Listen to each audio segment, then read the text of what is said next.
Good morning, Eric Stone, Stone's Bookkeeping. I'm a faithful believer in Jesus Christ, and I am your biker bookkeeper. Today I want to give a disclaimer real quick. First, of course, this is not intended as tax advice. If you have a question about what I'm sharing today, please talk to your tax preparer. If you don't have a tax preparer yet, give me a holler. My information will be down in the comments. So I wanted to share this next one because it's kind of a fun one from the One Big Beautiful Bill. So it's basically a limitation on itemized deductions for very high income earners.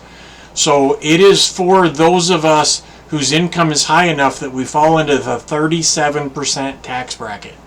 So essentially on 37%, if you have a salary of, let's say, $50,000, and if it actually were to hit that percent, you'd be paying $19,000 just in federal income taxes. So you could see where that could really hurt, especially if your income's not that high. Now, of course, this bracket is for very high income earners. We're talking about over $500,000. So a little different category, but as you could tell, they pay a lot in taxes, a lot more than most people think they do.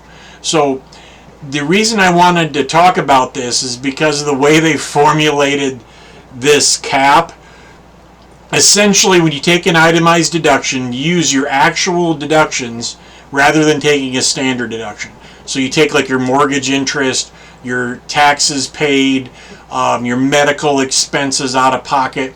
You add all those up and you take those instead of your standard deduction. Now, if you have very high income, you obviously probably have some very high expenses as part of that. So this is the limit, and it's basically the credit itself is limited to the total amount of their itemized deductions, or the amount of which their taxable income, including itemized deductions, exceeds the 37% bracket threshold. And essentially, this rule reduces the taxpayer's itemized allowable deductions by 2/37 of the lesser of these two amounts.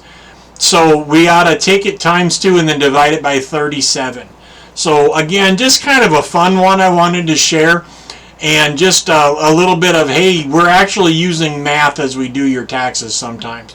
So this is one of those ones where I often tell my clients the formula to get to what you owe is about 7 pages long and about 112 lines.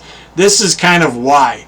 When they do stuff like this where it's reduced by 2/37 of the amount over what would fall into the 37% tax bracket, and the total amount of your itemized deductions and yada yada yada, and yeah, that's a lot of painful tax calculation stuff. So be thankful that you're not in this tax bracket, but as I say often, this is a great problem to have, because if you're making this much money, you have a lot more money to pay taxes and take care of yourself, take care of your family, give back, make donations, give to the Tunnels for Towers, do those kind of wonderful things that you can do when you have some extra income. So again, thanks guys for listening in today. Please like and subscribe before you leave, and have a great day.